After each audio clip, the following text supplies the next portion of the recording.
Welcome to the Cinematologist podcast. I'm Neil Fox, and with me as ever is Dario Linares. Hi, Dario. Hey, Neil. How's it going? Great to speak to you. Yeah, it's really good to speak to you. It's at the end of another busy week, but looking forward to a nice weekend, and looking forward to taping this episode. Yeah, a long-awaited episode. I grant you. I mean, we've had a couple of full starts with this one, but it's one I think that sort of represents one of the wings of the cinematologist in terms of perhaps bringing films that are less well known and filmmakers who have made something, you know, that in probably a different context may have got a slightly wider viewing and release than it has done, and also sort of relates to us getting sent requests to watch things and do things, and the way that we sort of go through that process. Because this is a filmmaker, Carl Hunter, who reached out to you after listening to the podcast. Is that right? Yeah, that's right. Yeah, he sent me a message on Twitter saying that he'd listened to a few episodes after Mark Jenkin had been tweeting our praises. So thank you, Mark, for spreading the gospel.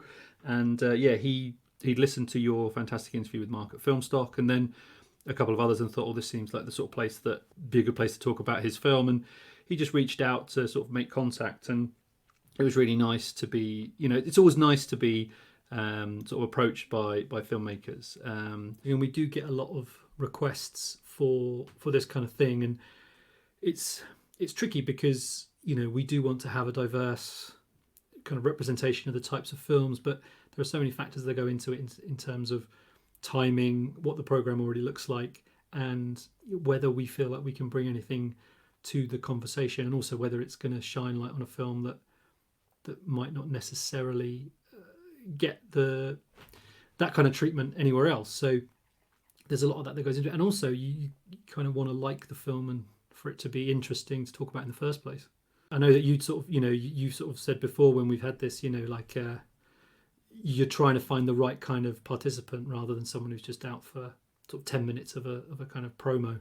Yeah, I mean, we do get that a little bit, don't we? Sort of, you can tell kind of random cut and paste PR emails saying, oh, do you want to talk about this film? And you can always tell the difference between somebody who's sort of sat down and knows who we are and has said, please consider this for your podcast. And you expect that somebody would have had a listen to the place where they're trying to get on and talk about it. But I guess, everybody who's making content, whatever type it is just trying to get the word out there half the time. And we aren't really interested in just sort of taking on whatever comes up. We do tend to have a look, don't we, really, at everything that comes in and say, is this us? Is this us? And I think also with this particular film, it was nice that you got a particular steer of the kind of film it is. I mean, we're always talking about the fact that we like to go in fairly cold to films when we're watching them as a whole. But it was interesting, this one had a particular kind of steer from the director, and that almost framed the way that we came to it. And it definitely influenced my reading of the film or my enjoyment of the film, thinking, oh yeah, I can see what's going on here in that frame of reference. Yeah, absolutely. It is common and understandable for particularly kind of, like, say, publicity emails to say, like this film or like this kind of filmmaker or in this kind of genre. But Carl explicitly said that when watching Sometimes Always Never, which is the feature film that we're talking about today that came out recently, he said, think Aki Kaurismäki. And that was really jarring because, Kaurismäki's not a filmmaker that gets mentioned very much at all. Jim Jarmusch talks about him a lot. Yeah. But otherwise, it's a very strange signpost and a very singular one. So it was one where, like you say, normally I'm a bit reticent to want to be guided towards a particular watching, but it was really interesting why that name came up. And then when I watched it, I was like, I'm so glad he said that, because it would have felt otherwise like, kind of trying to deny the fact that it's very, very indebted to Kaurismäki, and not in a derivative way, but it is very, very inspired by Kaurismäki's work. And it was so refreshing, and some of the things that we talked about, because we had a little conversation before I watched it, were kind of around what Carl was trying to do, and I was I was really curious to see how you could make a British film that felt like Kaurismäki, knowing that, you know, Kaurismäki himself made a great film in Britain, I Hired a Contract Killer with Joe Strummer and Jean-Pierre Léaud, and it was just a really refreshing watch in that sense. And then when I sent sort of said to you about it, I said, think Kaurismäki, because I think otherwise it could be quite weird watching a film which feels so indebted without having that kind of explicitly referenced up front, which I think is rare to actually kind of go in with that in mind. Yeah, and also it's a strange one in that there's so few people in this world who would steer towards Kaurismäki in the context of like picking any filmmaker in the kind of, you know, European art house sensibility, I suppose. It's kind of like even within that context, it's sort of left field. And I think that it really sort of shows his interest in certain elements of representation, particularly I think things like national identity and the way that the sort of iconographies of national identity feed into the way that some of the problematic elements that we feel about our relationship to our country or our region, and how that plays on things like memory in the past and the way that we see the world around us. There's some really sort of interesting idiosyncratic kind of representations of people and places, I think, that are definitely trying to sort of, I don't know, satirize is the right word, but play around with those expectations of what it means to live in a certain location and be a certain kind of person because of the place that you live.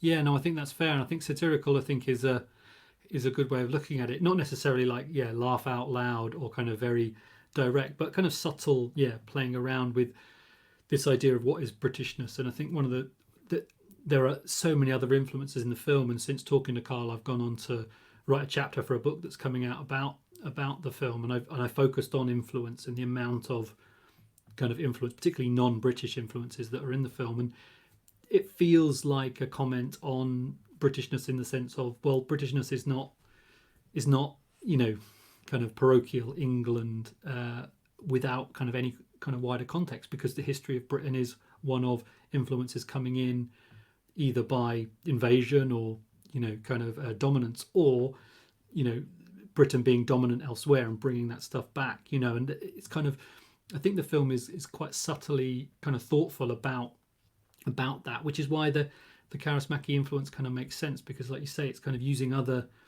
kind of international flavors of cinephilia and photography and music to make those points. So I think we'll talk a bit more about that afterwards. But just to add to what you're saying there, I think what was great about it was when he said Kaurismäki, he knew that we would know what he meant, and without being kind of too self-aggrandizing, I don't think there's many podcasts that you could go to and say, and that be a kind of known reference. And obviously it's just, we had done an episode on Kaurismäki, but also I think he kind of knew that we would get it, without being kind of too pompous. But I think he's such an acquired kind of fringe sort of cinephile favourite even now, that it's not going to be a common reference to say to most places, think Kaurismäki, people think, who do you mean? So I think he knew he was in good hands by asking us and sort of driving us in that way, which was true. And then watching the film and really liking it was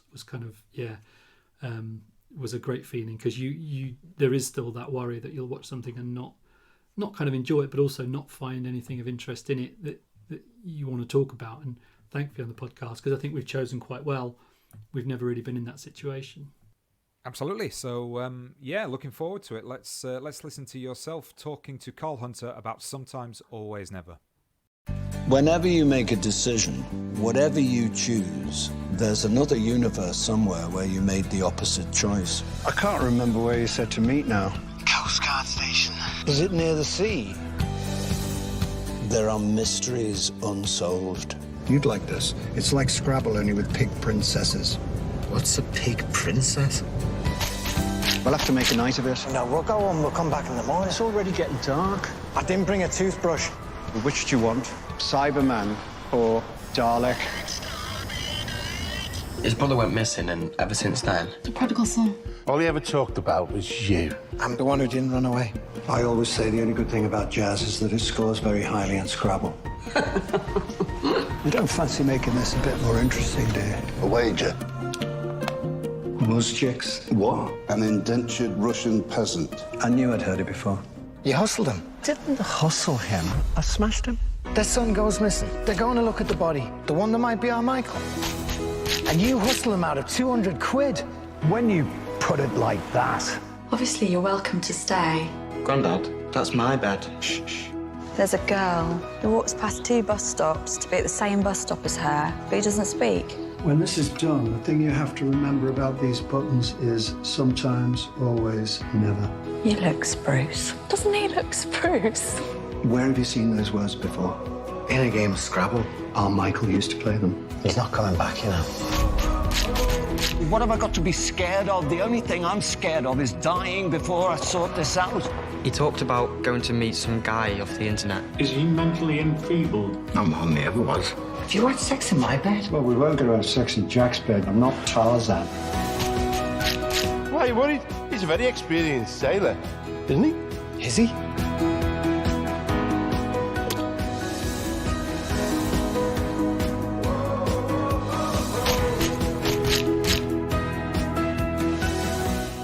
Thanks for coming on the podcast. It's a real pleasure to talk to you.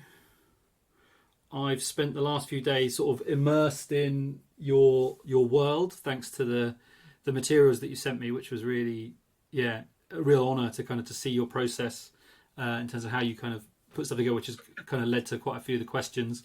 And also I watched a couple of the shorts that you included as well, so Day in the Life and Winter's Tale, which I think are really tied in, particularly Winter's Tale, which I do want to sort of talk about the relationship between that short and this film. But they're all written with Frank Cottrell-Boyce, and I just wondered if we could start with that relationship, how it started, and how this kind of project came about. Well, Frank and I go back a long, long way. In fact, I met Frank through a friend of mine, John Hodgkinson, who's an old dear friend, and John used to work at the Crosby Community Cinema. He was the art house programmer at the Plaza Cinema, of which Frank was a patron. He still is. And that's where I met Frank, which was a long time ago. And then I'd been making documentaries for television. So I had quite a few documentaries under my belt. And I knew Frank was a very talented and brilliant screenwriter. And I could talk to him about film all day. And then one day he said to me, why don't we try and make something together? You're a director, I'm a writer. We're neighbours. In fact, I must tell you a neighbourly story in a moment. But anyway, so he said, why don't we do something? And the first thing we did do was I'd been working for Channel 4. I made a series for Channel 4 about migrants, about asylum seekers who'd been given allotments in Liverpool. And that came on the back of me and my partner had been approached by a psychoanalyst who was involved in working with victims of trauma. And her project in Liverpool was to give asylum seekers and refugees allotments, because there's a long history of kind of the importance of kind of gardening as therapy, which works really well. And there's a lot of things written about it, a lot of studies about it. Plus, also, you must have family and friends who once they've gardened, feel better. People plant things, they look after them, they watch them grow, they feel better. So there is a lot of kind of a long history of kind of gardening and therapy being very, very connected. And I was just fascinated by the whole process. And initially, my partner and I had made a fundraising film for the Family Refugee Support Project with a view to saving it because we'd run out of money. Anyway, the project was successful, the film was successful, but then the funding film became a kind of pilot for a Channel 4 series. And I was down to Stuart Cosgrove at Channel 4. Stuart saw the pilot. I had a meeting with Stuart one afternoon, And I showed him the pilot, which he loved. And as the pilot finished, Stuart said, "Do you want a series?" And I said, "Oh, I meant to pitch something." And he went, "No, I know exactly what you're doing. I know where you're coming from. I know what you make. Let's just do a series." So I made a series for Channel 4 called Putting Down Roots, which was a series of short documentaries about the lives of particular refugees and asylum seekers on those allotments. And they were very successful. Programme of the Day in The Guardian, or Pick of the Day in The Guardian. So, it was well received. But Frank spotted something really interesting. Frank said to me, "Why don't you think about turning those documentaries into a feature film?" He said, "Because one is it's very topical, and also it's an international story which is on your doorstep." So then we started this BBC Films development path, and eventually BBC Films commissioned the film, and we made a film called Grow Your Own, which starred Olivia Colman and Phil Jackson and Eddie Marzan, and lots of other great actors. So we made this film for BBC Films, and that was the first thing we made together. Really, was a feature film, bizarrely, for BBC Films. And then when the feature film was released, and shortly after that, we started to work on a film called Triple Word Score, which became Sometimes Always Never. And the film was always about to get made. And every time it was about to get made, it fell at the last hurdle, for whatever reason. The main reason being was mainly me.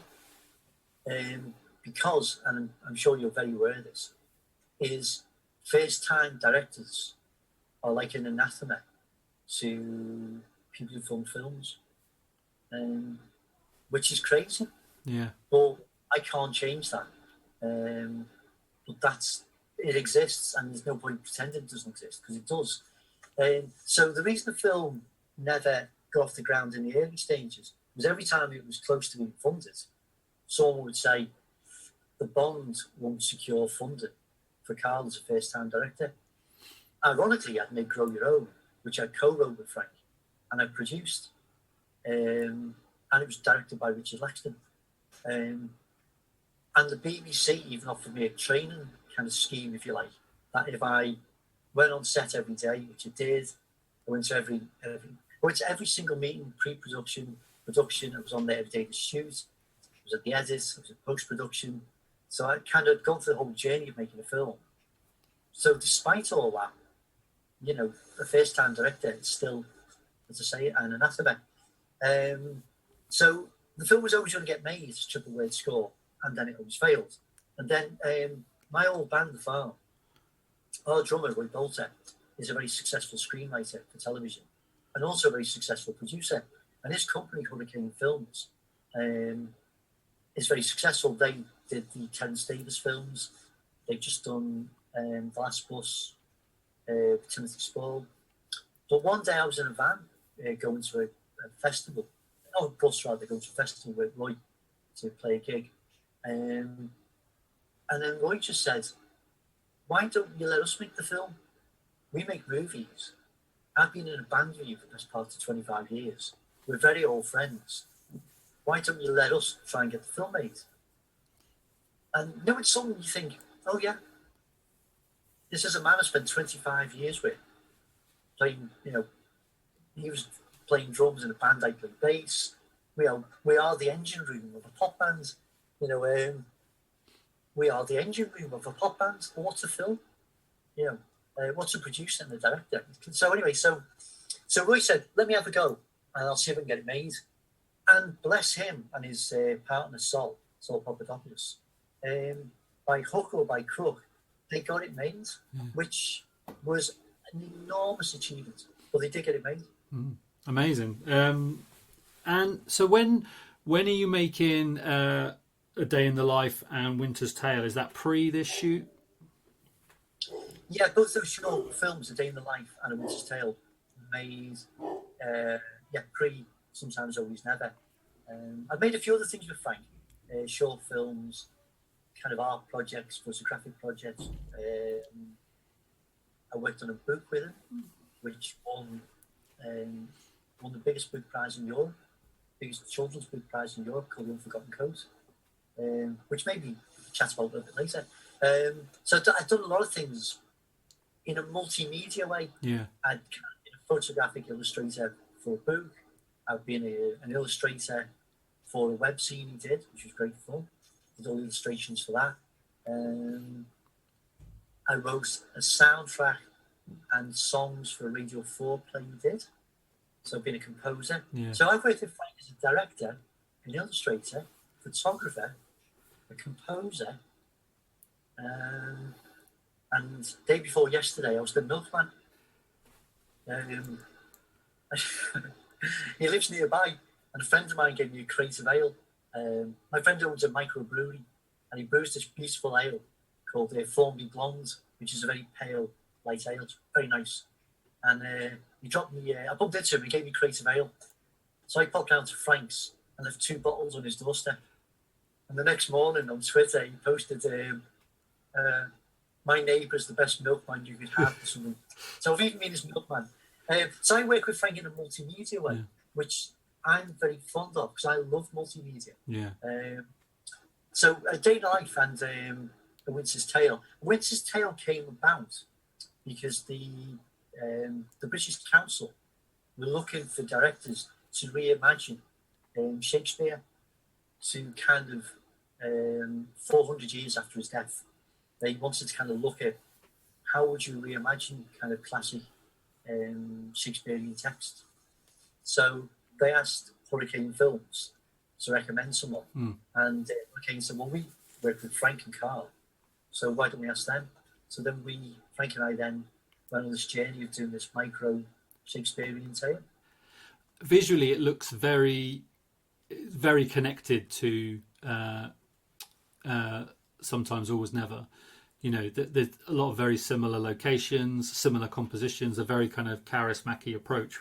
Was that always the intention? And then when the feature came about, were you still in that kind of space of those photographers, those filmmakers as kind of influences for you?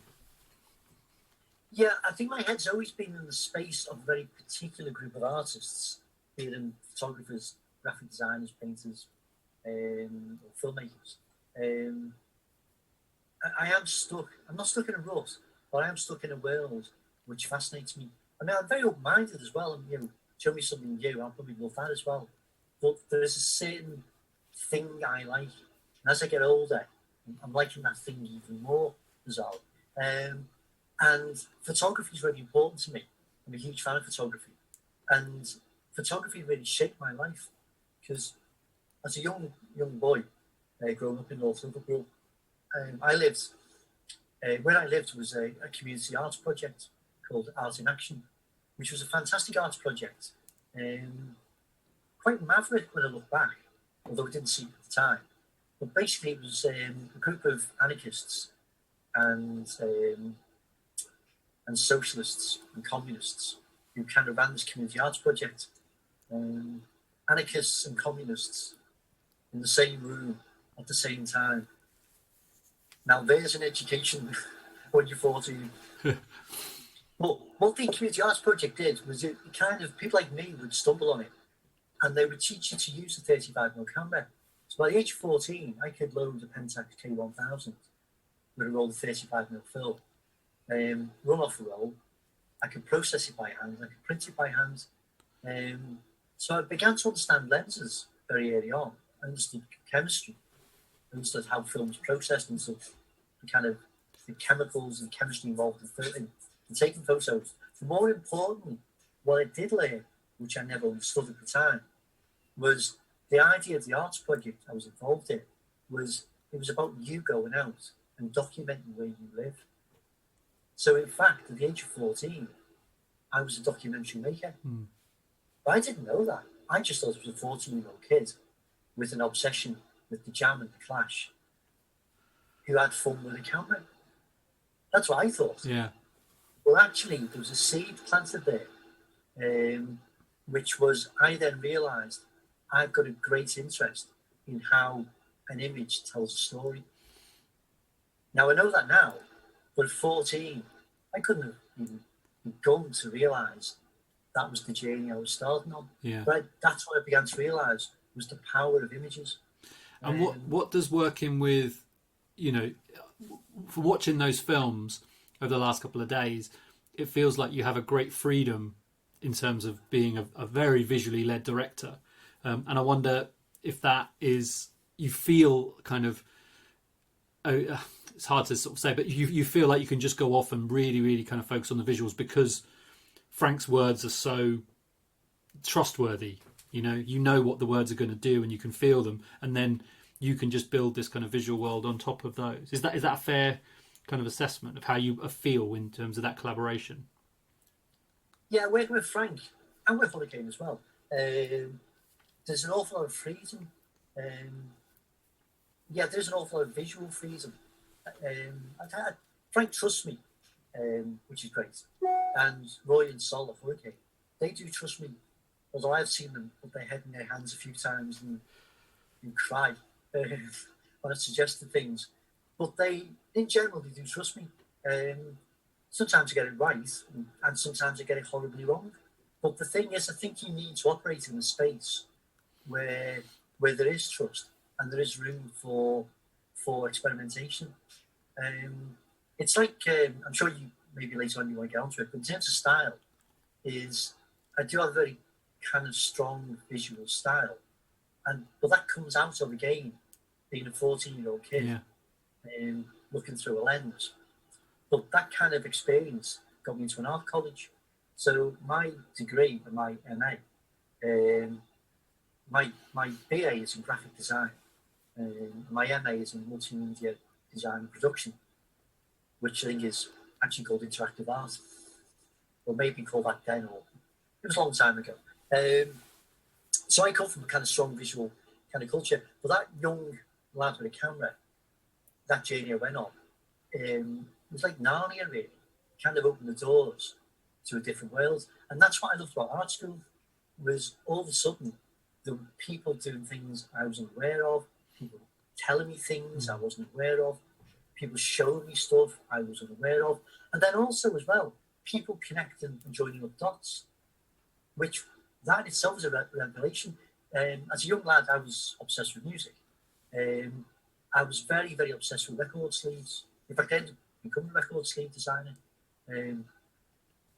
Through that obsession, I ended up designing record sleeves. But as a young lad, I'd spend days, the weekends anyway, in Liverpool. And my two places I'd always visit would be the Walker Art Gallery in Liverpool, which is stunning. It's an absolutely beautiful place. And there'd be all these beautiful paintings that I don't know the history of at the time. I didn't know. But I'd stand there in awe of these amazing images. And then imagine who painted it, why they painted it, what was going on. Why would you paint that? What's it about? And then I'd pop into Virgin Records or Pro or Backtracks or Penny Lane Records in Liverpool. And then I'd thumb through the vinyl. So I'd be picking up a record sleeve by, say, God Save the Queen by the Sex Pistols. Although, in all fairness, that would have been a few years after it was released, not at the time. I'd only been 12. So I'd pick up record sleeves. I'd be in awe of them. And I'd always read the back of them, who designed them. I became a bit of a train spotter. But things like God Save the Queen, for instance, which I think is arguably the greatest record sleeve ever. But what I didn't know was actually that record sleeve, which was designed by Jamie Reed, comes out of a long history. The history starts actually with Dadaism. Now, I'd never heard of Dadaism until I went to do a degree in graphic design. And then Dadaism and Jamie Reed took me around the world of situationism, which I was unaware of. And once I discovered that, then all of a sudden things made more sense. The Clash made more sense. And then collage made more sense. I always assumed collage was something I did as a young lad at school in the art room because it was fun. Yeah. And it is fun. What I didn't know till later on was actually a collage can be a deeply radical thing to do. And then that took me into the world of people like John Harfield, the photo montage artist, who was, I think, the 5th most wanted man by the Gestapo during the Second World War. And John Harfield was a huge inspiration to me. And in fact, yesterday or the day before, Frank did an article for Radio 4 about Tove Johansson. I hope I pronounced her name right. Who was the creator of the movement. Yeah. Tove Jansson, isn't it? Yeah, Tove Jansson, yeah. Now, who doesn't love the movement? I don't know anything about it, but the fact that I love the movement. I don't know if you know this, but Tove was an incredibly brilliant illustrator. And during the Second World War, she was the political cartoonist for a magazine called JARM, J-A-R-M. And she used to do these satirical drawings and cartoons of Hitler. It's amazing. Like movement, Hitler. How does that happen? So that kind of art school journey kind of taught me an awful lot about, actually, I'm not the only person to ever think of this. Lots of people think of it, but now I know why they think of it. And that joining of dots in itself, I think, has been it's the greatest bit of education I've ever had in my life. Amazing. So those are important, yeah. Yeah. I think I'd like to come back to the kind of the education thing towards the end, but you sort of, when we spoke before I watched the films, you sort of mentioned Gregory Crewdson as a photographer who was very kind of important, and then in the material that you shared, there's a lot of references to his work, and there are sort of moments in the film where you really feel like you're in the Crewdson world, but also there was photographers like William Eggleston and Martin Parr, and I just wondered, are you kind of conscious of those as you're kind of making the film? And one of the questions I want to come to later is about what is a British film. And what was really interesting about Sometimes Always Never was how many non-British styles and forms were kind of presented almost as, as an homage and a tribute. But the fact that they were in this kind of very, very specific British context kind of meant that it didn't feel cheap. It didn't feel like you were just kind of stealing, but more that you were kind of trying to expand almost what a British film could look like in terms of its aesthetic influences. Yeah, I am conscious all the time, by the way, of that. And I've sent over some kind of photographs from the scrapbook I've been carried around the set. In fact, I carried it every day when I was shooting and in pre-production. And that was kind of a visual Bible for me. And I found it incredibly useful when I was communicating with either the production designer, Tim, or the DOP, Richard, then with whom I had a great relationship. So I would often just show them a photograph and say, this is how I feel. This is what the scene should feel like. This is the mood of the scene. I think that's what I'm going for. And then Richard Stoddart, the DOP, he'd just go, got it. I know exactly what you mean. And Tim, the production designer, again, I'd show them photographs and say, that's kind of how I feel this room should look. I'm not trying to design the room. That's not my job. Yeah. That's the feel. And he'd go, okay, I know where to take this now. So I found carrying a scrapbook really, really, really useful. And that thing about kind of in films where, and we'll talk more about Britishness in a minute, because I'm really interested in that.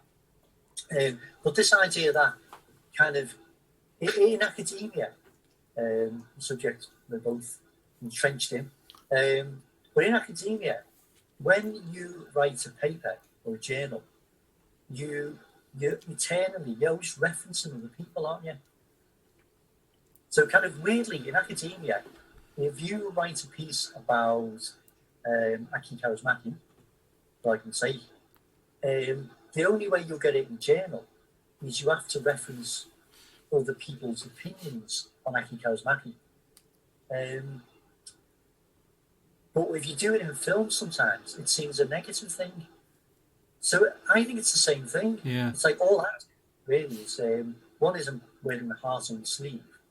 But also what I'm actually doing all the time is I'm referencing saying, kind of, and I know history. Yeah. I'm not the best at it.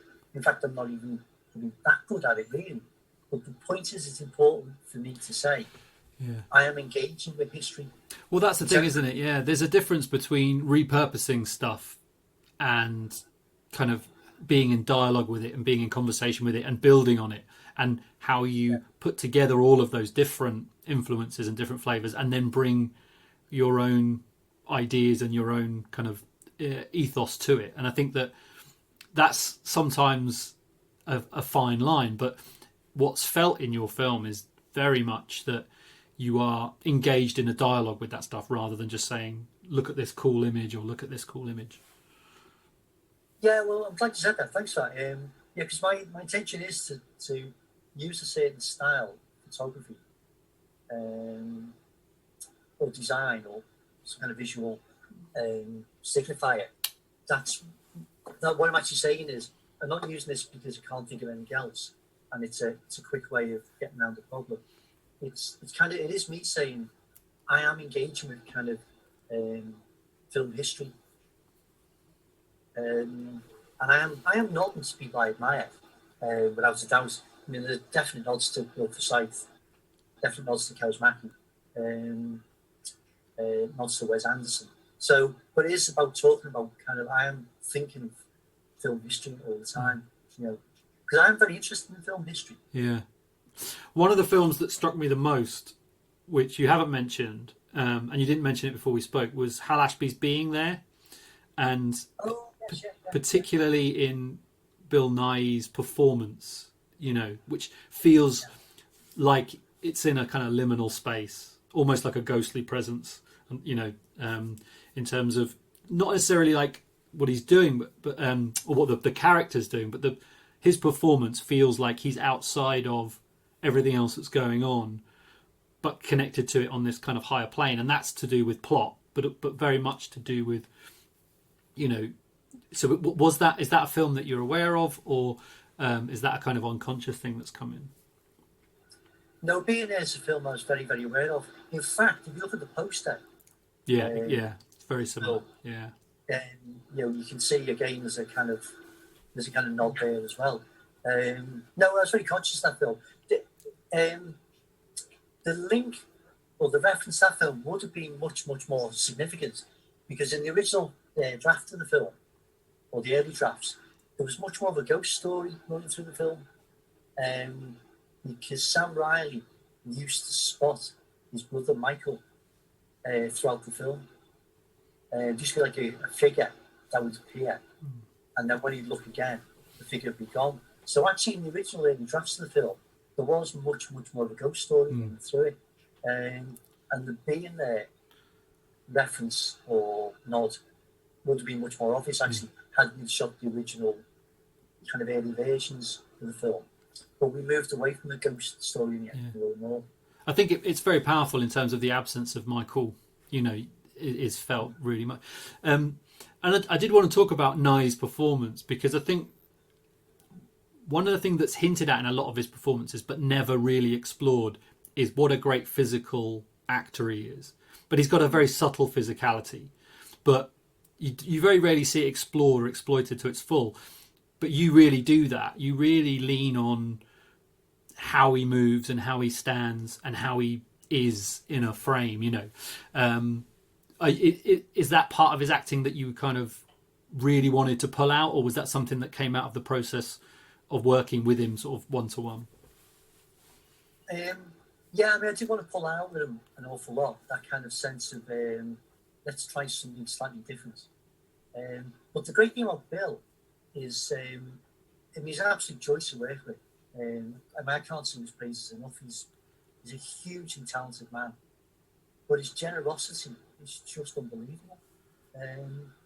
Going back to that thing about being a first-time director, you know, doing a debut feature film, everybody has a hang-up about it. Financiers panic about it. Everyone panics, but not Bill. It doesn't register with Bill at all. If he buys into what you're into, which he did very quickly, once he realised that I was going to make a very particular type of film, I had him 100%, and he never left my side. Emotionally, mentally, morally, physically, actually, to a certain extent. But no, it was incredibly easy to work with, I have to say. But Bill loves being directed, absolutely loves it. And he wanted that. He wanted me to kind of push and take the film somewhere, and his performances to a place where maybe other people mightn't have pushed him in that direction. So no, so it was a joy. It was everything about it. He was happy to try things. He had ideas himself, which were always used. But no, it was kind of. I mean, he was such an open-minded man to work with. You know, no matter what I said, he'd go, "Great, let's try it." And you on one of your lovely Polaroids, in terms of the process, you sort of say that when you showed him a particular one, he was like, "This is the film I want to be in," which kind of says a lot in terms of your process. So, you know, did you take him the book or as it was then, or was it just a series of photos?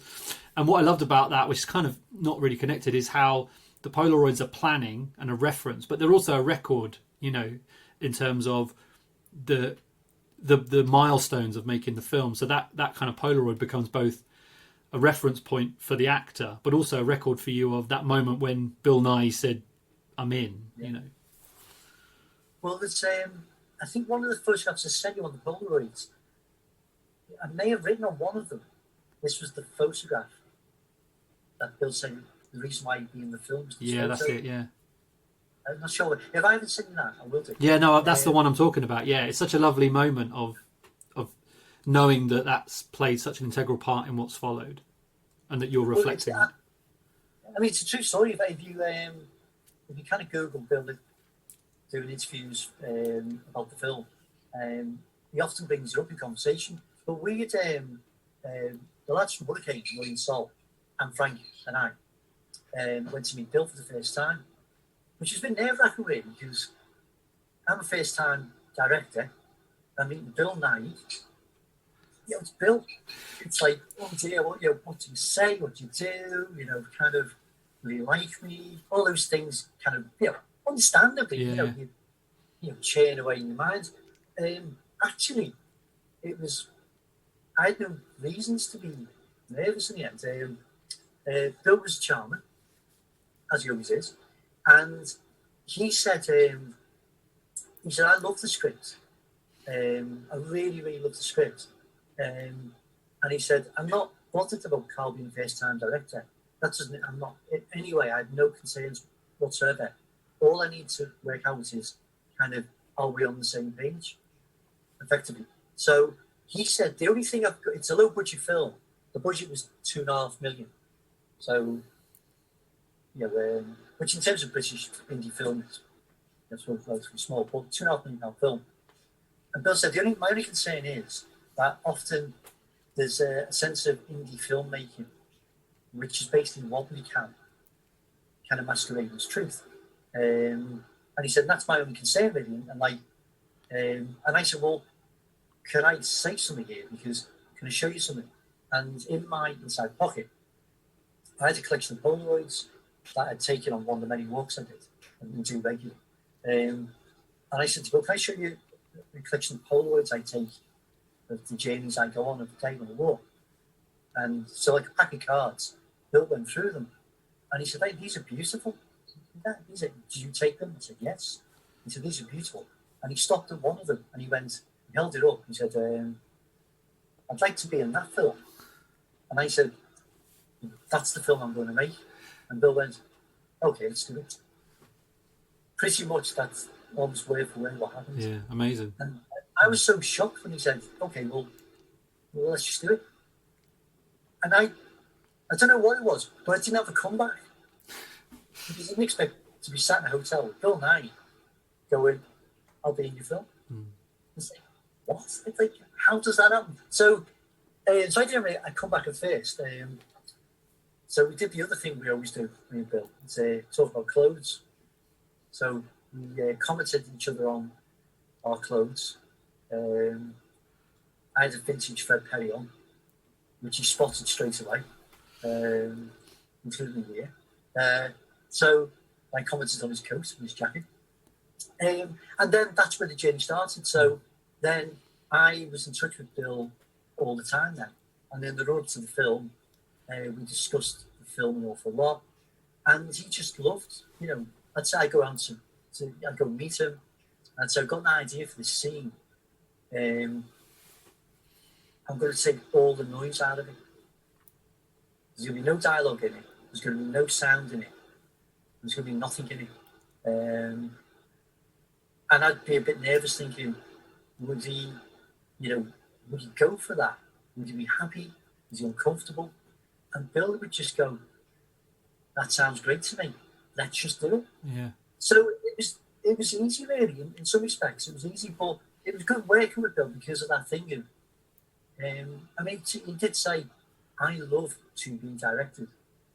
And because I knew that, there was no barriers, there was no sense of nervousness. I could talk to him about anything, however daft it might seem, however odd. But also as well, because he knew that my kind of film sensibilities were coming from a different place. He just embraced what I was doing. Yeah. Honestly, he made my life very easy. Yeah, and I think it's amazing that you sort of say that's the film I'm going to make from the Polaroids, and then when you sort of see the Polaroids and you see the film,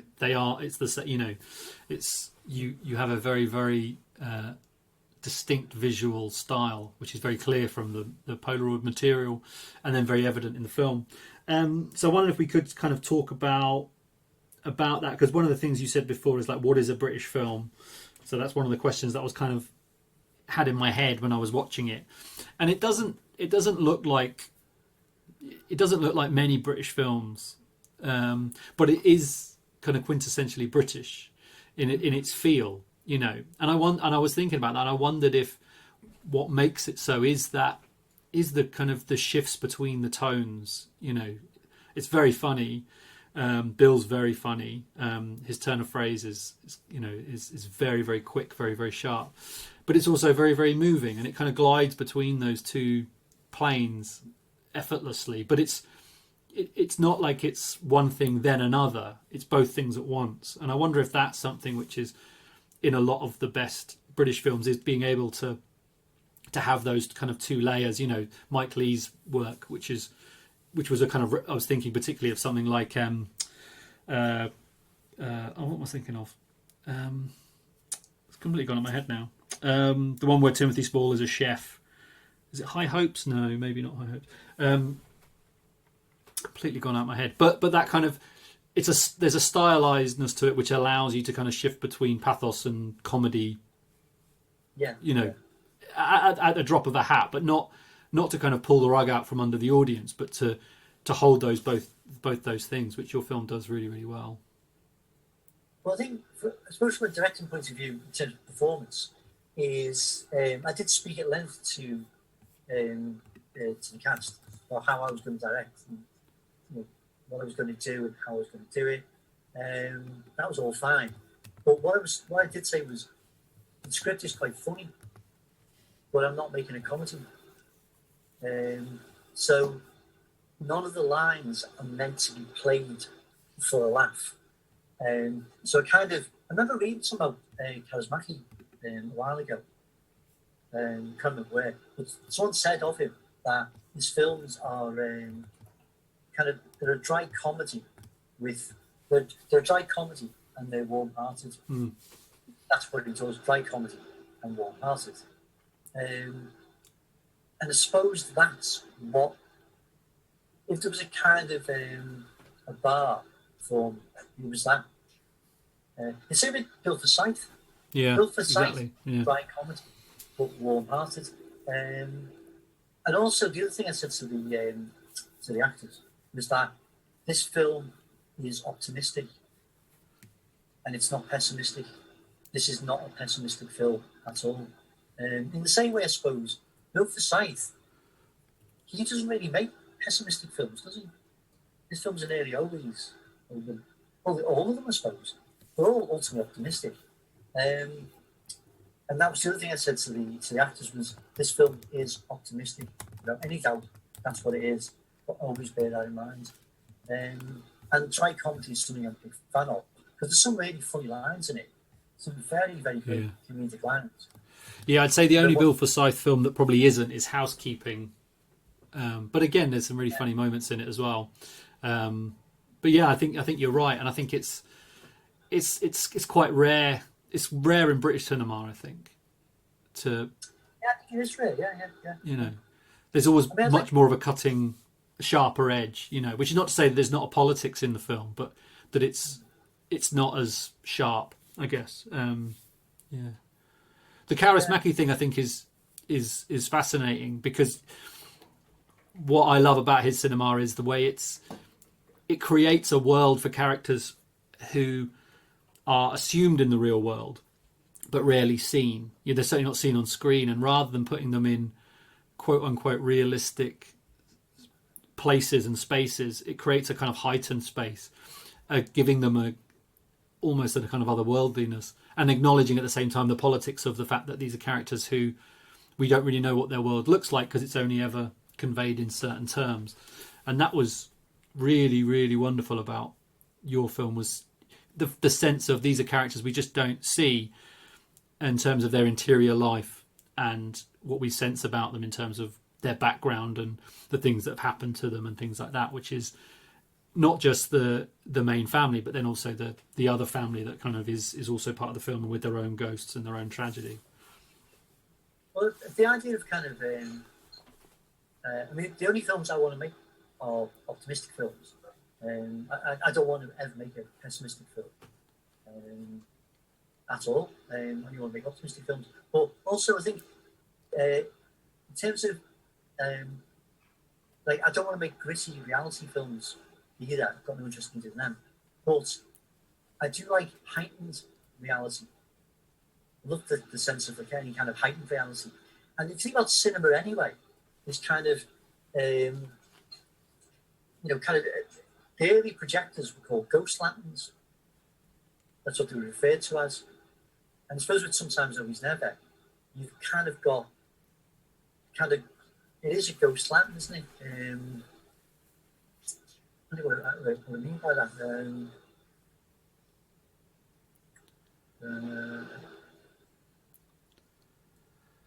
Well, there's a sense that all those characters are, well, the main character, Sam Riley's character, Bill Nighy's character, they're kind of they're living in the past in an emotional sense, because they're a moment in time has been ripped from their life. You know, when Sam's brother and Bill's son disappears, and it almost kind of creates this sense of them not being able to move on into the present. They are stuck in the past and kind of conjuring the ghost of Michael, not necessarily physically, but certainly in terms of psychologically. He's very much a presence in their life, isn't he? So yeah, well, the look of the film is a 92-minute visual metaphor anyway, I suppose, because the film, although it's contemporary, it looks like it's set in the past, but it isn't. It's set now. It's a contemporary film, and the reason for that is what I was trying to convey was how this family are trapped in the past through grief. So what you're saying is right. Yeah. Is kind of, they are trapped in a different place, a place from probably 10 years ago, 12 years ago, which they've been unable to leave through grief. And the only way that'll ever change is when you deal with grief. And with the best will in the world, they're never going to find Michael. That's not going to happen. Yeah. So what you have to do is, if you're going to make something good, instead of looking for the son that's gone missing, look for the son that has also gone missing, but lives pretty much next door. Yeah. So instead of looking, into infinity, into space, hoping you'll find someone, why don't you find the person that's lost, who's actually next door to you, more or less? Yeah. So it kind of deals with that as well. So the look of the film does have a kind of, a look at the past, but that's to do with, past is grief. Yeah, yeah. And then the final scene of the film is very much not, it's contemporary, it's very much the now of that family's kind of life. One of the locations that's come up in all three of the films that I've watched, this one and then the two shorts, is Crosby Beach and Gormley's Another Place. So you do seem very drawn to that. What does that mean to you as a piece of work, and particularly what it says about where it is? Because it feels very much that you are connecting to it through understanding the place where it is as much as the artwork itself. Well, I mean, there's a few kind of reasons for kind of Crosby Beach in films, for me anyway. Is one is it's a 15-minute walk from my door. Nice. So it's near. That's not the reason. But I've stayed in Liverpool all my life because I like Liverpool. I like Merseyside. And I know for kind of some people, kind of it's not in London, it doesn't exist, which I don't agree with. I'm 2 hours on the train from London. I get to London quicker than some of my friends who live at 4 miles across London, 5 miles across. I can in some cases. So, but I like Merseyside, and I'm quite interested in kind of Liverpool as a place as well, kind of historically, because it's a port. And the thing about a port is, ports have always had information coming in and information going out. In fact, it just reminded me of the story. I interviewed, with Albertine. Yeah. She was in the Slits, and now she's a brilliant filmmaker and great solo artist as well. I think she's a genius. But I interviewed her a few years ago, and she was talking about Liverpool. She used to come here a lot to play a nightclub called Eric's, which was kind of famous club in Liverpool. And she said something which blew my mind. She said she loves Liverpool, and the reason she does is partly connected to the port. And she said, when you think about it, what was Liverpool going back hundreds of years when it was like one of the dominant ports? She said it was the internet. It was a portal. You had information coming in, and you had information going out. She said Liverpool was Google.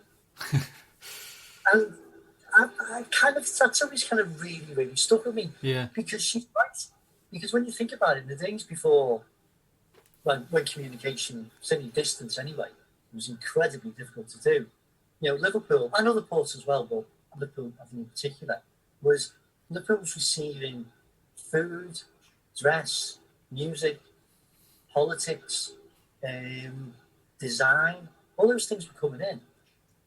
And then a generation would go by, and that generation would be influenced at some point by one of those things. But then they would leave and go to Australia or go to America or wherever, Ireland or wherever, or anywhere else in the world. And they'd be taking that with them. So, and that's made me more interested in Liverpool as a place now, thinking, well, historically, it was like Google. It was Liverpool was a search engine. And I just can't get that. I mean, by the way, that's Viv Albertine's understanding of it. I've nicked it from her. So just to give her credit, to make sure, she doesn't come hunting me down for stealing her thoughts. But those thoughts are important. And so when you've got that kind of coastal thing, those coastal images in the short films, and sometimes Always Never, there's this sense that, we as people and the statues Gorman's work, they're looking out, but they're not looking out into a void. They're looking out into the past, and also potentially the future. Who knows what's going to come in years to come through that port, through that coastline, and who knows what we will export. So it's kind of, to me, it's kind of, it is a portal. So the coast for me is very important. One is I love the coast, and I'm a big fan of the sea, big fan of beaches, big fan of nature, big fan of walking. So kind of mentally and aesthetically, it's important to me. Yeah. But I do think it is a place where people have arrived and people have gone. Thoughts have arrived and thoughts have left. Yeah. So the coast is quite important, I think, philosophically and metaphorically. Yeah, and just to build on that, in Winter's Tale, there's a very literal, kind of connection with the Gormley statues. But more than that, it feels like you know, you're looking at the kind of the past of masculinity and fatherhood, and then in Sometimes Always Never as well is like, what is a dad? What is a man? And we, you know, that feels very much kind of something that you're interested in, is like, what, you know, Bill Nighy's character sartorially and kind of music is very much from a particular era that's gone but is constantly recycled. And Sam Riley's character has some of that in terms of design and, you know, his interest in set, but also he's not. And then there's the son who's also the grandson, and it feels like, and then just sort of seeing it with A Winter's Tale, this, you know, what is a dad? You know, they feel very much about, you know, those characters thinking very explicitly about what the role of the son is and what the role of the father is. Kind of, is that something that you are aware of and were drawn to in the script, or something that's a bit more unconscious? No, it's something I'm quite drawn to in the script, is because I think we have kind of very strong thoughts about family, but which I think, and I always have thought, is what a child needs is a good carer. Now, whether that carer is a gay couple, your grandparents, father and mother, just the father, just the mother,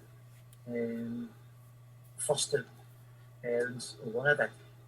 My view is that what a child needs is a good carer. And whatever flavour that carer comes in is irrelevant, I think, because as long as that carer has the ability to guide and bring the child up in safety, that to me is the important thing. So the idea that you actually need this kind of nuclear family, there's a lot of dysfunctional people in nuclear families. There's a lot of very functional people in single parent families. I'm from a single parent family, so I have kind of, I do have very strong views now. But yeah, I think it kind of does look at kind of the role of the parents, in this case father, but he is not on his own, and he is bringing up a child, and has brought up a child, or two initially. He has brought up a child on his own. Yeah. One of them's got missing. I mean, that's a big problem and weight to carry through your life. So, and in fact, he hasn't done a bad job bringing Sam up in the film. No. You know, Sam's, you know, poor old Sam though, has his own kind of issues in terms of he doesn't understand what happened to his brother. Was it his fault? Was it his dad's fault? Was it someone else's fault? Will you ever see him again? Yeah. I mean, they're all things that kind of like a dense fog hang around him all day. And that can't be pleasant. And, but I think what we were trying to do is, with the film, was just grapple with the idea that you're not going to find Michael. Find Sam instead. Yeah. You find Sam, some of the pain will go. It's not that by finding Sam, the resolution is, well, you don't need to find Michael. You can forget about it. Yeah. That's not the resolution. The resolution is find Sam. Yeah. Find him, and you're part of the way. Yeah. It's a kind of recovery. Yeah, it's not at the expense of. It's just that's what needs to be done. Yeah. It's really... Yeah. As far as well, kind of someone, Martin, who's kind of helped me write this academic book about the film, he said something really interesting. He said the film, in a way, what could you describe as? It's not Scrabble. He said the film is like a game of Scrabble, in that, you know, Scrabble is finite because you run out of letters. Yeah. But so is life. You know, life, we run out of days at some point. He said, so weirdly, the film and life, Scrabble and life, are kind of similar things in a way. Which I thought was a brilliant kind of. I've nicked his line there. Nice. Well, yeah, and like, and part of it is where the dad says, play the man, not the board. But he's playing the board. And, you know, throughout the film, he's not playing the man, he's playing the board, isn't he? And then it's about playing the man, and he realises that, we don't give it away. Interesting, love that. So, just to kind of end, really, we sort of, we're both in kind of academia. You've talked there a lot about kind of your education and how important it was to you in terms of, kind of giving you a sense of identity and understanding your kind of position in a lineage of art. And I just wondered how your filmmaking and your teaching are connected. You know, do you see them as overlapping in any areas, and if so, how and where? Because I'm interested in, as someone who also makes films and teaches, you know, that relationship and where you feel there's a connection. Well, I think the first thing is the word education. Education to me is really important. And by education, I don't mean you have to go to university. To learn is a great thing.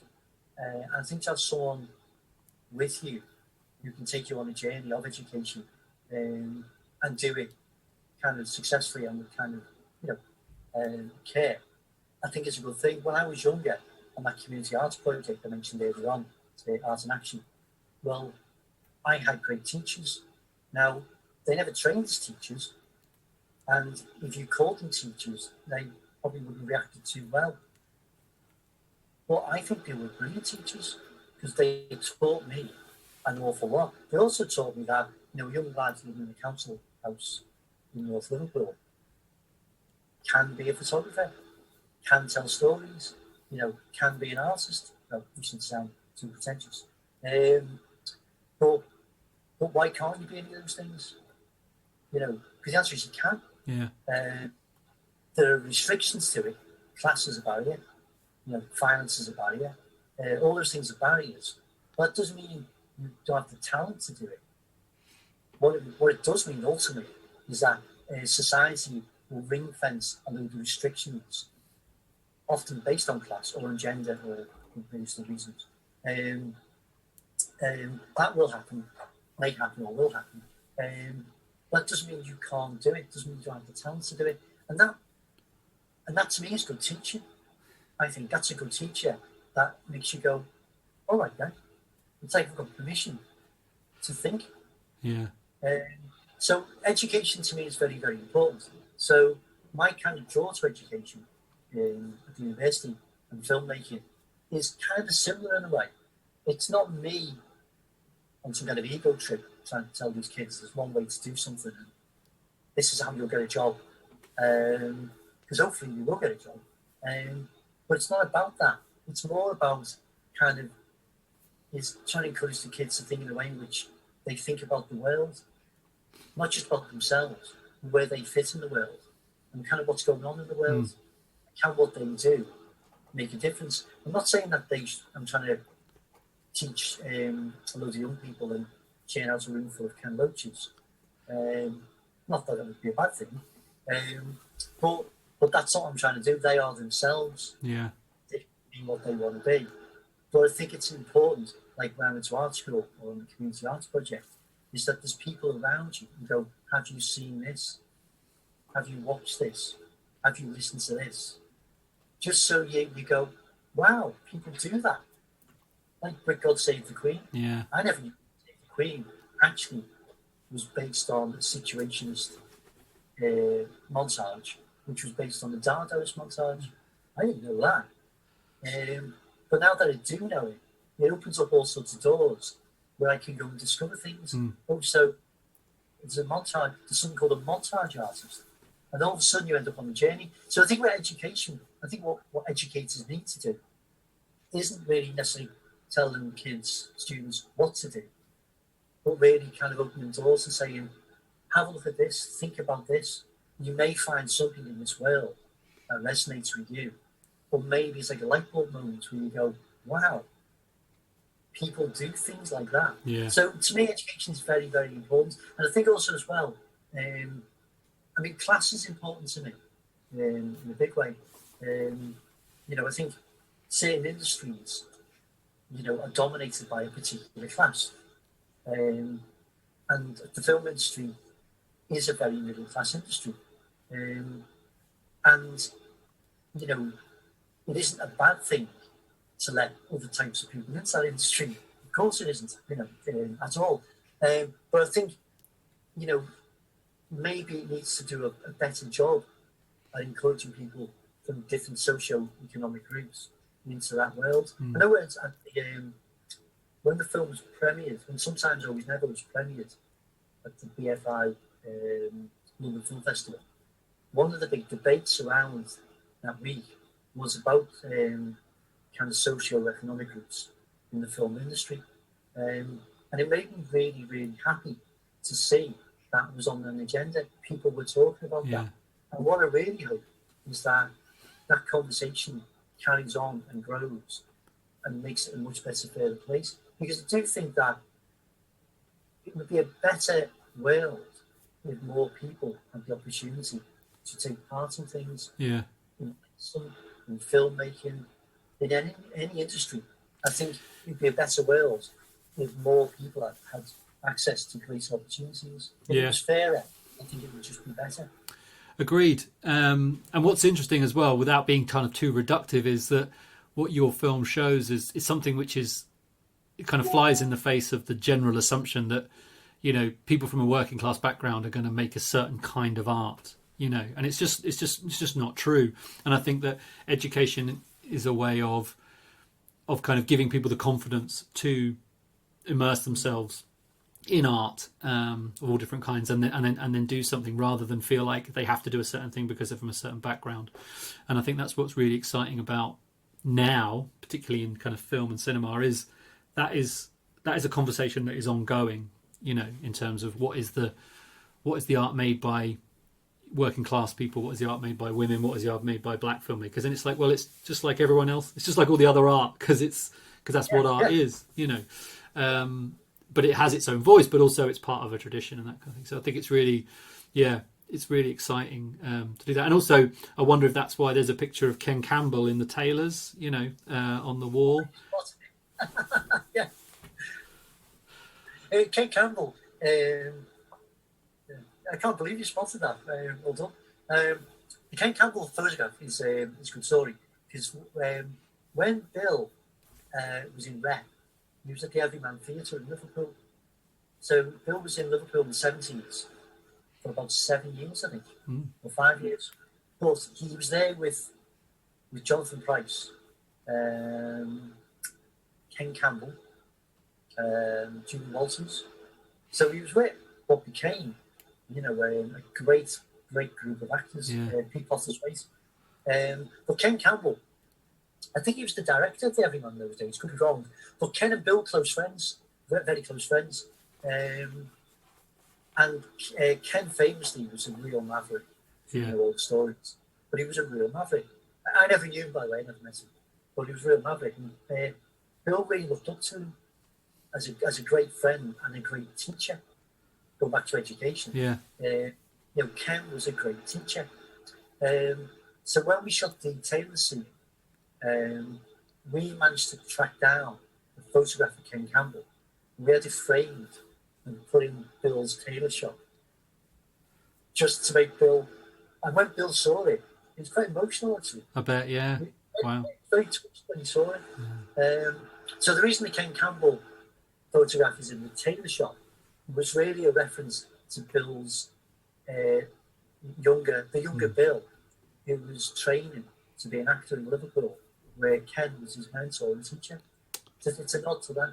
Oh, lovely. Well, it's a lovely nod. And sort of said a lot to me when I saw it there. So, well, I guess that's a nice place to end, I think, our chat. So, thank you so much for sort of reaching out to come on the podcast.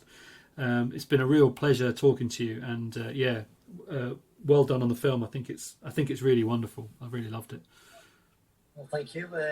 One thing I was going to mention, just going back to kind of British cinema, which I'm a fan of. I do like British cinema, but I wanted to make something which felt un-British. Yeah. A very British film with a very British cast, very British crew, shot in a very British location.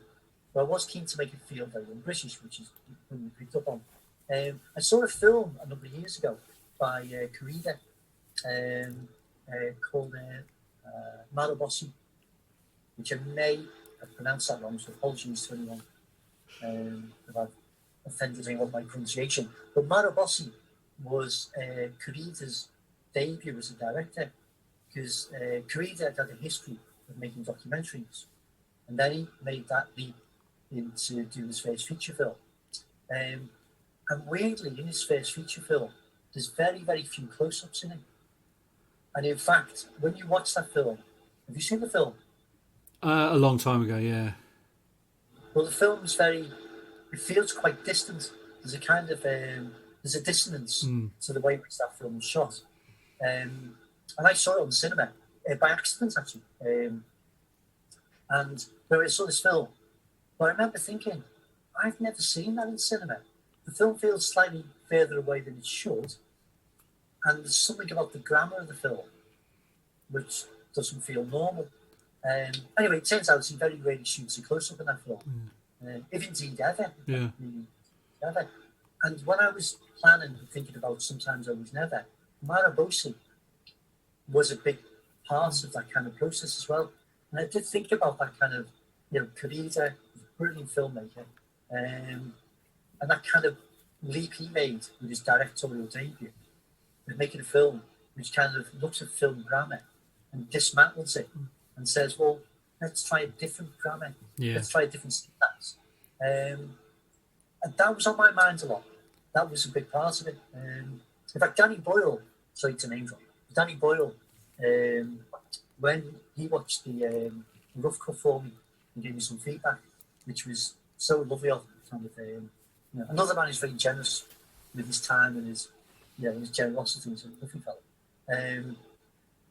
But he saw the film and he described it as idiosyncratic, beautiful and idiosyncratic. And that, I thought, yeah, I'm happy with that. If Danny Boyle thinks it's beautiful and idiosyncratic, then I've done my job. Well, I think it is idiosyncratic and low-key in the best way, a gentle film. And I mean those as compliments, But I do think that there is a kind of a Britishness to it. This might sound like an insult, but I don't mean it like an insult. But it reminded me of, in parts, Camberwick Green and Trumpton.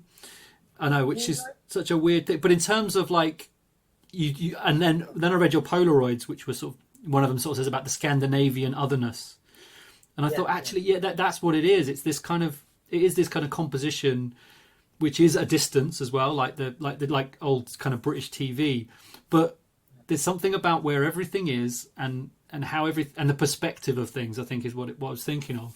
But it felt like that those series, which are so strange, which feel like everyday life in Britain, but also not, also something quite strange and quite alien. So that was a weird reference that sort of popped into my head, that I wanted to sort of have on record, because I thought that was, but it does kind of, I think it speaks to a lot of what you're sort of saying there in terms of the way you're constructing an image and where people are in the frame and what's behind, and almost those kind of rooftops outside the windows, which are very, kind of basic shapes, I guess. I wonder if, after you mentioned it, just thinking, I wonder if that's to do with the fact that if you see something enough times, you believe it to be true. So I wonder if, in fact, through watching cinema and television a lot, I wonder if we end up behaving the way kind of art, kind of we mimic art in a way. So I wonder if we watch enough kind of the representation of Britishness, I wonder if we end up believing that's what we are, therefore that's how we behave. So maybe Sometimes Always Never is the kind of antidote to that. Maybe what it's saying is like, whatever you think we are, maybe we're not. Which I think is a Arctic Monkeys song, is it? One album. Might be wrong about that. No, it's that speaks. Whatever people say I am, that's what I'm not. Which is the Arctic Monkeys, but it's also, isn't it Saturday Night, Sunday Morning as well? Albert Finney, that's what he says. Is it from that? Yeah. So it's a quote. That's what he says, which again brings us back to cinema, aptly at the end. I love that film. The opening line is, "Don't let the bastards grind you down." talk about establishing a narrative. No, great film.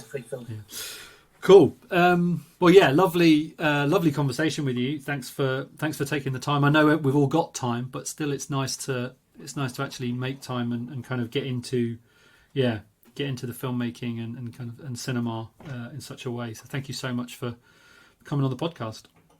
Well, thank you for inviting me to the podcast. Thank you so much to Carl for spending the time to talk to me. It was a really, really fun and insightful conversation, and I hope people enjoyed it. And I had a really nice time talking to him. So, Dario, what did you make of the film and sort of bits and pieces of that conversation? Yeah, really, really liked it. Actually, probably more than I expected, if I'm being really honest. I mean, if you look at the trailer and you kind of sort of read the synopsis and the idea of what the film is just from a sort of quick summary, you might be like, this might be a little bit sort of twee British, a Little England type of representation, which I can kind of really leave a lot of the time. I find sometimes there's a little bit of wallowing in that, but in a sense there is a real kind of questioning, as we talked about beforehand, about what the changing nature of Britishness is, which sort of underpins this almost Monty Python, sort of a reserved type of Monty Python humor, I think, especially in the first half of the movie. And the cast really does a good job, I think, of capturing what is a really kind of, again, hesitate to say the word, but offbeat and quite stylized at times. Again, particularly in the first half, where you have the character of Bill Nighy, who is this sort of elegant, insouciant Englishman. And again, sometimes you can feel that Bill Nighy's just doing the shtick, but he's this retired tailor, and he's got a couple of sons, but one of them has disappeared. And as the film sort of develops, you realise that he's got this incredible talent for Scrabble. And it's interesting how sort of Scrabble again plays part of this sort of subtle iconography of not what Britishness is. If there's one game, I mean, is it Scrabble or Monopoly, Neil, would you say, that sort of represents, it's that board game that's in the corner of every household. It's one of those, isn't it? I think both of those are kind of real emblems of Britishness. I think and he's the beginning of the film, he's sort of he's trying to find his son, and he ends up in this hotel with his other son, who's played by Sam Riley, and they end up in this conversation with another couple, Tim McInerny and his wife, played by Jenny Agutter, and it's a really interesting setup. They end up in this kind of Scrabble match, and Bill Nighy hustles Tim McInerny because of his knowledge of Scrabble, and it's really interesting how this sort of power game emerges out of these two characters, and really sort of tells you something about the idea of this notion of British masculinity, I think, or is alluding to that. And really, really interesting sort of the way that's set up stylistically in terms of what the hotel looks like. And there's shots of them traveling in the car, and it's rear projected, quote unquote, in a way that makes it look like it's rear projected. So there's a sense that there's a sort of constructed style going on here that underpins everything that we're seeing, almost as if the director is kind of playing on this idea of what Britishness is. And then the film does sort of take a turn, doesn't it? Because they're at the hotel, actually trying to see whether this dead body is actually his long lost son. Not to give anything away, they move forward in the story, leave the hotel, and the rest of the film becomes this kind of relationship drama or family drama between him, his wife, who's played by Alice Lowe, and then the youngest son, who again is sort of trying to fit himself into the relationship with the father and his brother, but then trying to find his own path in the world. So it's really interesting, I think, stylistically, and is quite is funny in a really offbeat way, but then is also quite pointed and dark as the way it kind of develops. And I think there's a lot more than perhaps meets the eye when you might first just look at a synopsis of the film, which is really, I think, why it works so well. That's really interesting, that kind of that Scrabble insight there, because I hadn't really kind of applied it to that area of the film. But I, kind of completely agree that the film is really interested in masculinity and Britishness, and the kind of how those two are entwined, and this kind of almost kind of British Empire idea of the British man, and how under scrutiny and kind of under not attack, because suggests a kind of defensive position from here, but how that has shifted and changed. And a lot of the film is about Bill Nighy's character trying to control something which is where all control has been lost. His family unit is kind of completely disbanded and dysfunctional, and he's trying to kind of keep it all together. And the film is very much designed in that kind of like hermetic world, particularly like you say at the start, and then it becomes more of a challenge to control it. And that scene with the Scrabble it's a brilliant sequence, but it does speak to this idea of the English language and its power, and wielding it kind of as a power, as he does, with this kind of really funny nonchalant like when he's hustling. I mean, it is like The Hustler, it's so it is so brilliantly deftly done, the way he kind of shows his prowess with words, and it's about understanding that kind of knowledge. And but of course, none of the control, none of the tailoring, none of the kind of the management of his life kind of can bring his son back, or can kind of keep the family from not addressing the legacy of that. And it is interesting how the film becomes much less bound up by these kind of design, these kind of controlled design ideas and references as it moves on into a space where they have to kind of confront what's happened. And those three generations of men in the same family, I think, is a really interesting and smart way of doing that. And both the Sam Riley's character is kind of the brother that's left behind and is constantly trying to get his father's attention, and at the same time is kind of neglecting his own son because he's kind of doing this, and it is a much smarter film than, like you say, than it kind of appears on the surface. And there's something about the underlying kind of themes in conjunction with the way it looks, and it looks so different to how British family dramas look. It's not social realism in any sense, it's kind of Mike Leigh's Life Sweet times 10. There's Gregory Crewdson in there, there's kind of 90s Britpop music videos in there, there's a whole lot of stuff going on, there's a whole mod theme. And it's sort of Ben Wheatley without the violence, isn't it? You know what I mean? It never gets to that point of like you fear that everything's going to go off on one. Do you know what I mean? It never gets to that point because it's all sort of held inside with these characters. But but like you say, similarly with Ben Wheatley, particularly his early things, you feel that the filmmaking is drawing from a really wide and disparate set of sources, to try and do something which feels different. And we talked about that idea of what is kind of British cinema, and this doesn't necessarily look like British cinema, but it feels very British in many ways, like you say, in terms of the themes and how it's constructed, and that kind of balance of tones between the kind of the light comic stuff, particularly the kind of like the reserved kind of stiff upper lip and kind of almost kind of snide to the side. There's a lovely scene where Sam Riley's in another room. It can still be heard, and Bill Nighy's telling Alice Lowe, Sam Riley's wife, about all of this stuff about his brother's really about him. All of this stuff about his son is really about him. Within earshot, it feels very, very well. But again, I think it is. Should mention, we haven't mentioned it before, that Frank Cottrell-Boyce wrote the screenplay, so it's got a real pedigree to it, that kind of elevates it above a lot of films that it would probably be compared with. Yeah, and it does sort of keep that sort of British sensibility of repression in place, doesn't it? I mean, that's the whole thing about that. Nobody is really telling each other the truth, apart from the moments where, I mean, it does happen, but always through a kind of context where it's not direct between two people. So you'll say something to somebody with it, and make sure the other person who you're talking about can be heard, but you won't say it to them directly. There's a lot of that kind of stuff going on, and I think it's really interesting as well.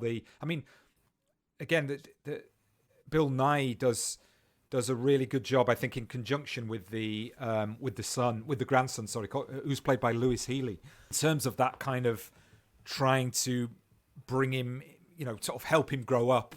And it's that beautiful moment where they're trying on the suit, as you say, and that's where the title comes from, in terms of the buttons down the front of the suit.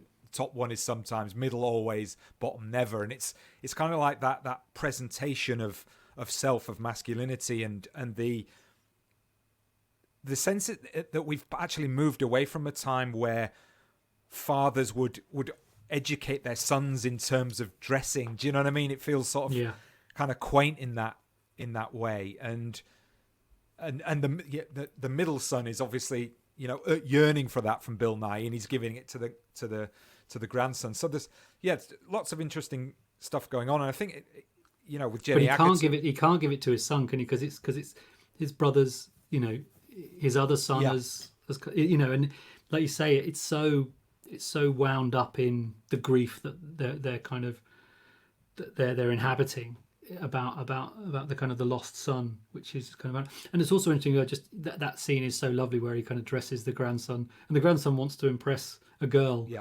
And he kind of, this is, you look sharp and you look like mods from the 60s, and it's so weird that the idea of how you become a man is to sort of step out of time almost. And, there's so many lovely things going on. Yeah, you were going to say that about Jenny Agutter. Yeah, I mean, I just think that those sort of characters, again, could be really overtly written. But, and again, this is a film about men. Let's not beat about the bush there. So the women are playing wife characters, but the way that they're played, it's kind of like that you recognize, and then it comes to the fore, doesn't it, where the way that these men have been all their lives has just imprinted itself on the lives of these women, and they just kind of haven't really even thought about that too much, which is sort of typically sort of giving a criticism, I think, of the way that relationships can work, particularly I think in the UK, where the couples are not at all understanding what the other person is going through. Yeah, no, absolutely. Brilliant casting from, in terms of Jenny Agutter and Alice Lowe, in order to be able to kind of make that point, and give kind of agency to characters who, by necessity of the story being about fathers and sons, are kind of going to be on the periphery, but they don't feel it because they're just really good performers, and they know how to make every kind of moment count when they're on screen. Yeah, and Carl sent you over this huge batch of Polaroids and scrapbook photos, which I thought was really interesting, sort of looking through them, and you can really get a sense of the visual style that he was kind of going for, which I think it is taking sort of elements of that picture postcard thing. It's set in Liverpool, but you've got that kind of northwest coast element to it by the seaside again, which we could talk a lot about the way that British seaside culture is a kind of representation of this throwback era of something that we maybe think about nostalgically or romantically, when really it was never kind of that brilliant to begin with. But the amazing images that he sent over. Yeah, just on that note, it was interesting to see a Liverpool film which kind of was always on the outskirts and then always into the periphery, and really get the sense that both kind of him and Frank Cottrell-Boyce know and work and live in that place. They know that kind of area and landscape very well, which is still quite rare in kind of regional British cinema, because so much of the cinema that gets made within the regions is kind of tax break, kind of facilitated. So you end up shooting in places where you get a good deal and you get funding, but you're not necessarily from that place. And this felt like a story that was from the place it was set, which brings us back to kind of Mark Jenkins as well, how Bait feels so connected to its locale. This again feels lived in terms of, even though it's designed, but just the way that kind of geography of the film. And it was unusual because, like you say, you don't really see that part of the coast ever on film, and the memories of British seaside holidays, even though there's very little of that in there, can't help but be conjured for people of a certain generation who spent their holidays kind of trekking to the coast and Blackpool or wherever, or kind of, North Wales, or, even like the Northeast, or just the sense of what these places are really like, particularly when there's no kind of tourist trade. And what was kind of fascinating was seeing how the film looked, and then being sent, Carl's kind of working process, and realizing how close his idea of the film was to the finished project, you know, in terms of when he'd go out and kind of, and how the cinematographer kind of captured what Carl saw when he was out kind of taking these photos in terms of framing, light, color, and just that kind of askewness that's kind of that runs throughout the film. And the story tells about Bill Nighy and kind of showing him that Polaroid, and Bill Nighy saying that's the film I want to be in. You know, I think is kind of testament to Nighy, which I really love this film in terms of Bill Nighy's performance, because you sort of said it before. He often is kind of doing a shtick of some kind. Watching this, I realised actually, yeah, it's kind of people just wanting Bill Nighy to do the Bill Nighy thing, you know, which is a bit of Love Actually, essentially, you know. But he's a really, really good, subtle performer. The way he holds his body, the way he is in the space, there's almost kind of spectral quality to him in the film, which was really lovely. And you could tell that he was on board with this film, and that kind of the fact that it was evident for him in terms of why he wanted to do it and how he wanted to do it from a Polaroid kind of says a lot about his kind of working on the project, but also the ability that's in that kind of body of work that Carl sent to actually create a kind of blueprint for something which felt different and felt like, okay, on the paper I know what this film is and I've seen it and I've, you know, had scripts like this before, but you're showing me something which is going to look and feel different.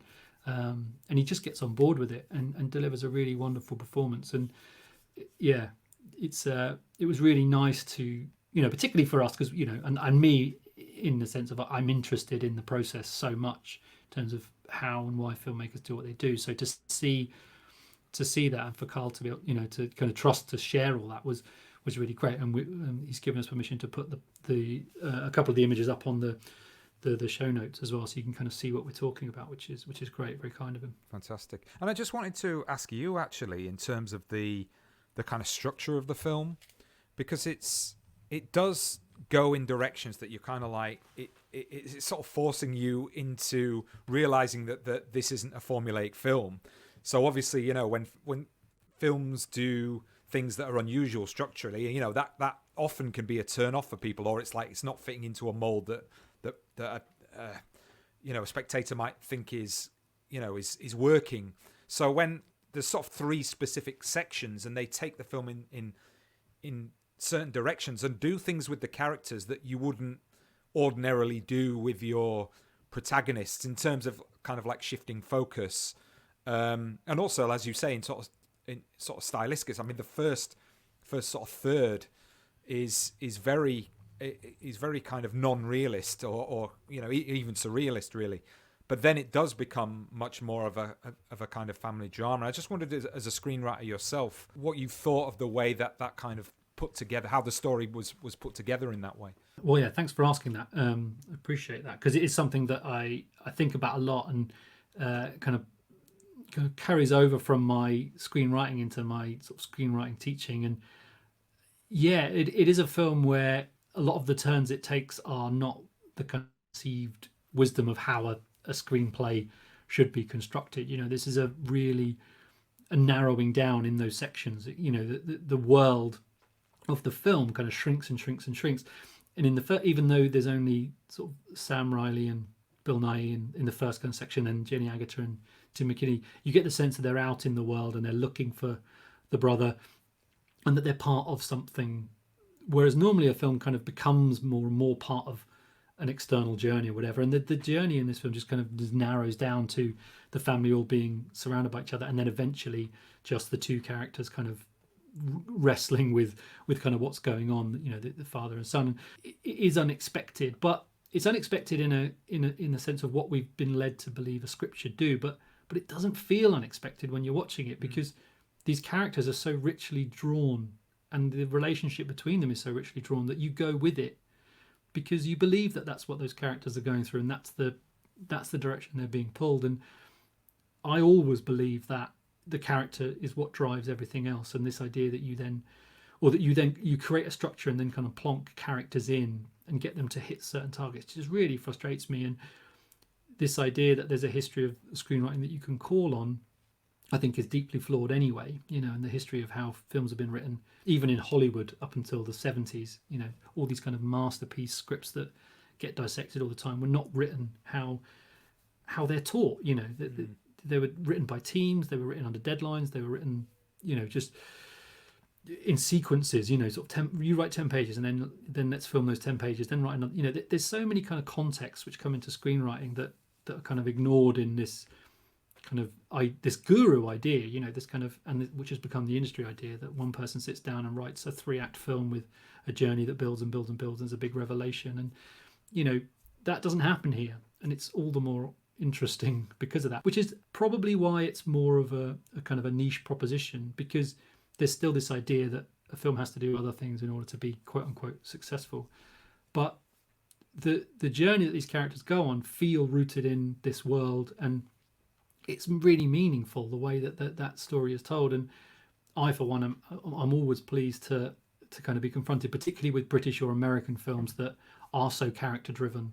And this feels like both character driven and deeply cinematic, even though it's not a traditional 3-act structure kind of hero's journey movie. And I never think that's a bad thing. I just wish that there was more of a sense of inquisitiveness and curiosity from audiences in terms of kind of standing up for those kind of films, than just assuming that, oh well, unless there's a 45-minute battle scene at the end, or a big chase, or airport kind of, you know, mad dash. And there is a little bit of that kind of playing around. I think Frank Cottrell-Boyce kind of plays around with that idea in a lovely little sequence towards the end of the film, this kind of quasi chase of sorts. But again, you kind of know you kind of know what's going to happen. You kind of know what the ending's going to be, what what Bill Nighy's character is going to find at the end of this short kind of quest.